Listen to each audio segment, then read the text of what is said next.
What is the most valuable and highest paid work that you do? And the answer is thinking. The ability to focus.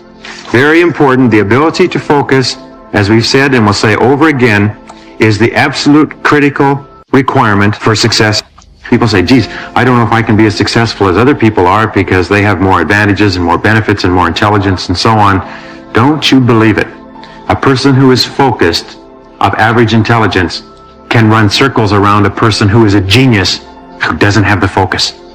That is why people come out of the universities with PhD degrees and with master's degrees and with sometimes 5, 10, 15 years of advanced education, and they can barely make a living, and other people quit school in grade 10 and grade 11, and they come out of school and 5 or 10 years later they have their own successful businesses. It's not the basic talents, although talents are important and education is important. It's the ability to focus the talents that you have like an arrow, if you like a sniper, to be able to hit specific targets. And that's why you don't have to think of yourself in terms of limitations. Focus is the key to your success. That's why I'm so concerned about I call it the attraction of distraction. It is so disturbing because it guarantees failure in life. You actually become addicted to distraction and you can't stop it. You're just like a dope addict. You've got to have your distraction. And if you're addicted to distraction, you can't focus. And if you can't focus, you haven't got a chance against someone who can. And so therefore, I'm hitting this a little bit hard, but I want you to think about it because most people slip into this attraction of distraction and we're not even aware of it. You haven't even really thought about how much time you spend during the day distracted. And the answer is about 80%. According to a recent report, every time that you respond to a new impulse and a new distraction, by the end of 2 or 3 hours, the brain is so flooded with dopamine that they're incapable of concentrating on anything. That it stimulates your mind so much that what happens, every stimulus triggers dopamine, and dopamine has the same effect as cocaine on your brain. It's a stimulus, and you get addicted to this dopamine stimulus, and you cannot not surround yourself with stimuli. The technology is great. You know, it's lots of fun, very helpful, makes a lot of things easy. But like anything in the world, there is too much of a good thing. And I think one of the things we don't talk about is what is the balance of technology in our lives. And I would argue that for many of us, it's out of balance. In other words, it can be addictive if left unbalanced. A little alcohol is great. Too much alcohol, not so great. Gambling is fun. Too much gambling, really bad. Right? Technology is wonderful. Too much technology can be very destructive and destroy our relationships, like all addictions destroy our relationships. Right? And so one of the things we're not considering is what is the right balance. If you wake up in the morning and you check your phone before you say good morning to your spouse, that's a problem. If you find yourself incapable of getting through a day without needing to check, that's a problem, right? Now, where it gets really dangerous is with kids, millennials. Some of them aren't kids anymore. Right. So almost all alcoholics on the planet discovered alcohol when they were children. Now, we have age restrictions on alcohol, cigarettes, and gambling, because we know that an immature mind is not yet strong enough or mature enough to deal with the powers of these addicting chemicals, these addictive chemicals, right? So we put an age limit. We have no such age limit or age restriction on social media or cell phones, right? And so what we have is an entire generation that's growing up addicted. Parents have to intervene. We have to stop giving our kids free access to social media and phones at young ages. They are not ready for it. Their minds cannot cope with the dopamine. Balance is fine. You can give a kid a phone, but they can't use it in their bedroom. They can't have it at the dinner table. They can't take it to school. They can only have it up to a certain hour, and you take it away. They're children. You can take the phone away. We've got to intervene as parents. But as companies, we now have to deal with the influx of kids that are coming into our companies with addiction. Watch, I see it all the time. Walk through any office. You'll see the older employees have their phones on the sides of their computers as they're working. You'll see the youngest employees have their phones face up in front of their keyboards between their arms as they're working. And this is how they work. And the science is alarming. They did experiments on mice where they did the multitasking. They put flashing lights to mimic going from the computer to the cell phone, the computer to the cell phone to the TV. The mice that were exposed to the changing lights, it took them 3 times longer to solve a maze than the mice that weren't, and the damage was permanent. It didn't improve when they stopped the lights. That's a problem. That's an addiction. If you're sitting in a meeting with people you're supposed to be listening to and speaking, and you put your phone on the table, face up or face down, I don't care, that sends a subconscious message to the room that you're just not that important to me right now, right? That's what happens. And the fact that you cannot put it away is because you are addicted. I do this with my friends. When we're going out for dinner and we're leaving together, we'll leave our cell phones at home. Who are we calling? Maybe one of us will bring a phone in case we need to. But if you don't have the phone, you just kind of enjoy the world. And that's where ideas happen. The constant engagement is not where you have innovation and ideas. Ideas happen when our minds wander and we go, and you see something, I bet they could do that. That's called innovation, right? But we're taking away all those little moments. You might want to write this down. The victim loves entertainment, the leader loves education. Your devices, your addiction to checking every WhatsApp that comes in, every notification from Facebook, every social media post is costing you fortunes of productivity, creativity, impact, and influence. Every genius has one thing in common: extended periods of time away from distraction and interruption. So when you get away from distraction and interruption and you focus on that one skill or that most important project, the neural pathway gets stronger and stronger. And the more you practice the skill, the more that neural pathway gets isolated. Now, when it gets isolated through deep practice every single day in an undistracted environment, oligodendrocytes get triggered and they release a fatty tissue called myelin. Myelin is thought to be, by many researchers and scientists on high performance, to be the secret of genius. Steve Jobs, I could see around corners. Messi, bend the ball like Beckham. These people were not naturally talented. They stripped away distraction. They developed a monomaniacal focus on mastery. They did it over an extended period of time. And what happened? Their brain kicked in to create a pharmacy of mastery that every single one of you in this room has. It has never been so easy to spend the best hours of your days chasing distractions. You want to be a great leader? Here's one line to think about. You can be distracted or you can get epic work done. You can't do both. You see, and if you want to have the results only 5% of the population has, you've got to be willing to think and behave like only 5% of the population. The victim is addicted to distraction. We live in a world that's so interesting right now. A lot of people are behaving in ways they see people on the social media behaving, even though that's not right for them. It's an incredible world right now. Most people on the planet today are followers. Most people don't think for themselves. They're brainwashed. They're hypnotized. They're plugged into the matrix. They're watching all the media, and they're being hypnotized and programmed into a way of living that I believe is heartbreak at the end. According to the latest research, on an average day, we're spending 2.1 hours a day in distraction. We are being interrupted by technology every 11 minutes. And it takes 20 minutes to focus your mind back on the work that you were doing before you were distracted. Edison was one of the greatest geniuses of humanity. You know, one of Edison's key protocols? His Menlo Park. Edison's Menlo Park.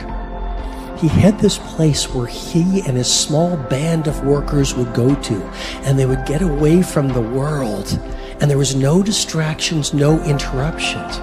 And by doing that, he allowed the natural power of his brain to focus on ideas that change the world. Here's the thing. when you get away from distraction, when you start to focus on that one piece of work that you want to take to world class, your neocortex, which is the seat of reasoning, starts to shut down. You see, because you never do your best work from the intellect, you do it from a deeper place. Your neocortex starts to shut down and your brain waves shift from beta to alpha. Every day when you're at work doing distractions, being interrupted, living the daily life, your brain is in beta. But if you look at geniuses, they're operating at alpha waves. Once your brain shifts from beta to alpha, a pharmacy of mastery is created. Cortisol, which is the fear hormone, starts to reduce. A lot of us are in fear every day. We don't even know it. That's why we don't take risks. That's why we don't push the envelope. That's why we don't innovate. That's why we're afraid to be ourselves. Cortisol.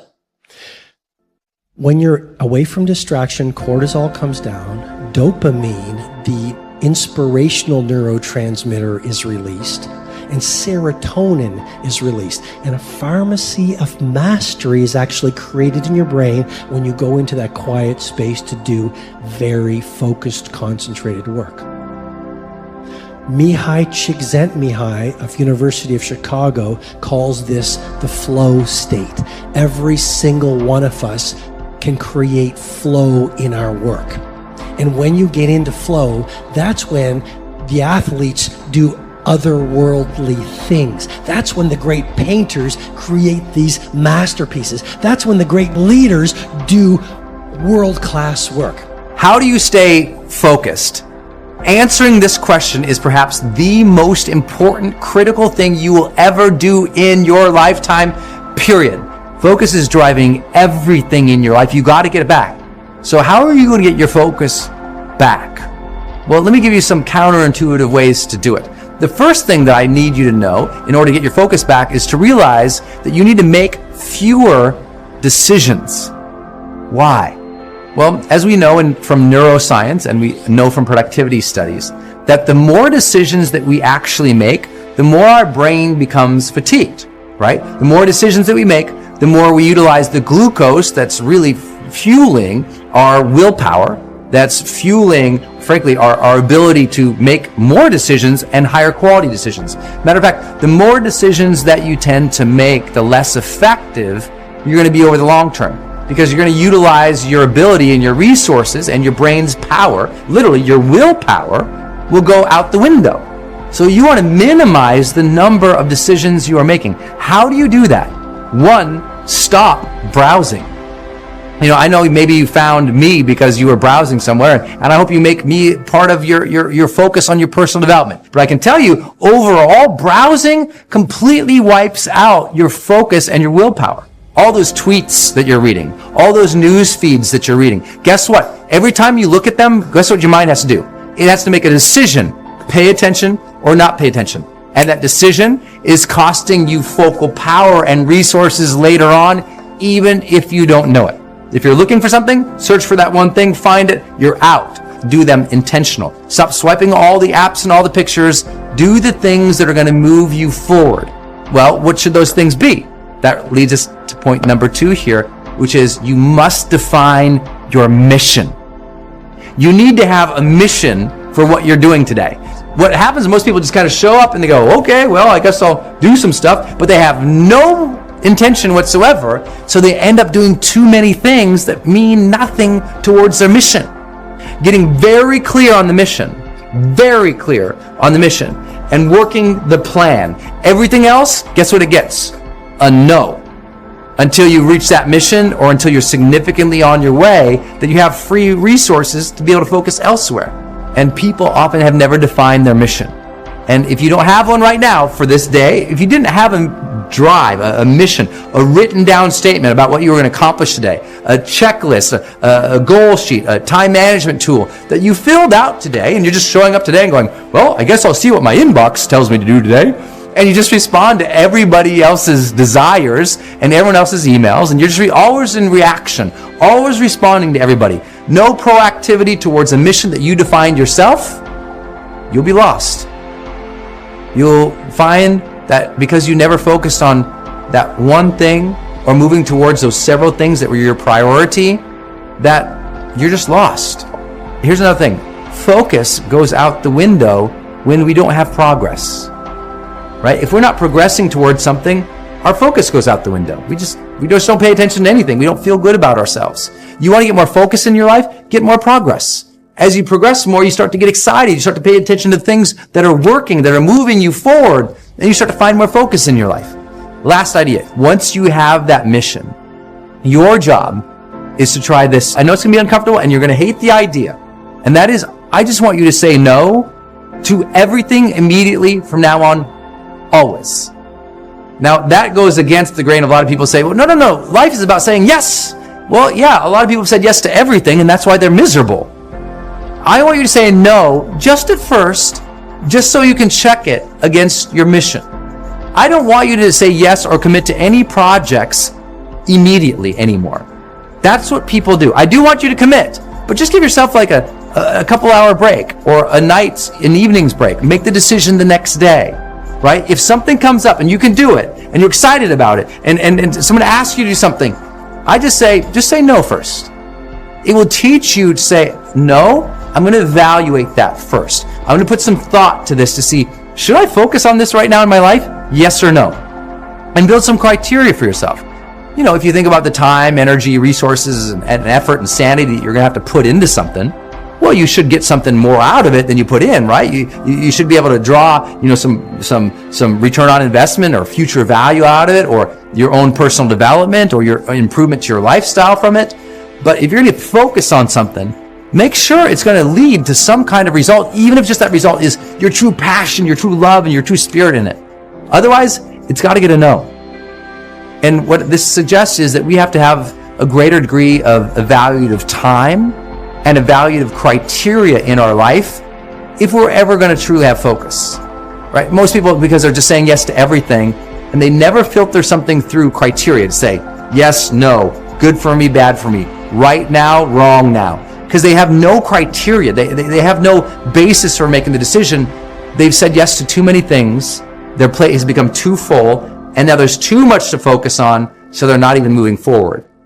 Your job is to get back to a very simple level of life, to very simple things to focus on, to do, to focus on what we call essentialism or simplicity, to just make sure that you're only focusing on one or two major things at a time.